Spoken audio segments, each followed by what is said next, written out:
450 square meter lot area na may 6 na bedrooms, 2 kitchen area, and swimming pool. Tara, check natin. Sa pagpasok natin mga kabahay, makikita agad natin dito ang kanilang carport. Nakasyang-kasya naman ang 4 na sasakyan. Tara mga kabahay, pasok na tayo sa loob. Sa pagpasok natin sa bahay ay agad nating masisilayan ang kanilang malawak na living area. At connected naman ito sa kanilang swimming pool. Ito naman ang kanilang kitchen area. Kung mapapansin nyo mga kabahay, dalawang kitchen ang ginawa natin dito para mas more convenient sa pagluluto.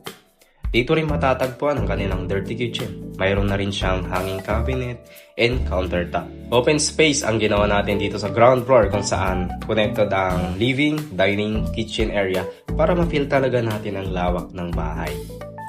Tara, akyat naman tayo sa second floor. Ang ating hagdan ay gawa naman sa tubular railings at naka-wood planks rin tayo dito mga kabahay. Masisilayan din natin dito ang ganda ng high ceiling sa living area. Punta naman agad tayo sa master bedroom. Ito naman ay nagserve as bedroom 3 kung saan ito ay may sariling malawak na walk-in closet na konektado din sa kanyang toilet and bathroom kung saan may shower na rin tayo dito and also bathtub.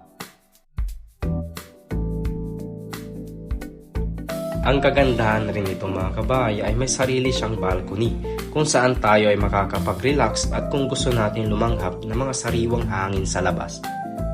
Proceed naman tayo sa other bedrooms. Ang bedroom 4 and 5 kung saan konektado sila sa iisang toilet and bathroom para sa easy access. Sa bedroom 4 may built-in cabinet na rin tayo dito mga kabahay para kahit papano may lagayan tayo ng ating mga gamit. So sa kanilang comfort room may bathtub na rin. Ito naman ang kanilang bedroom 5 kung saan napakasimple lang talaga ng design mga kabahay.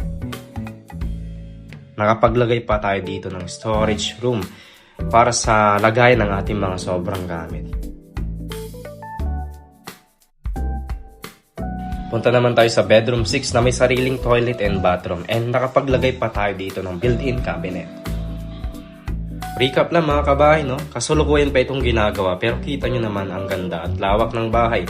Babalikan natin ito pagkatapos para sa ating full house tour. Nga pala mga kabahay, no, may 2 bedroom dito sa baba na may sarili namang toilet and bathroom. Hindi na muna natin sisilipin dahil kasalukuyan pa itong ginagawa. Stay tuned lang mga kabahay, no? Maraming salamat ulit sa pagsama natin.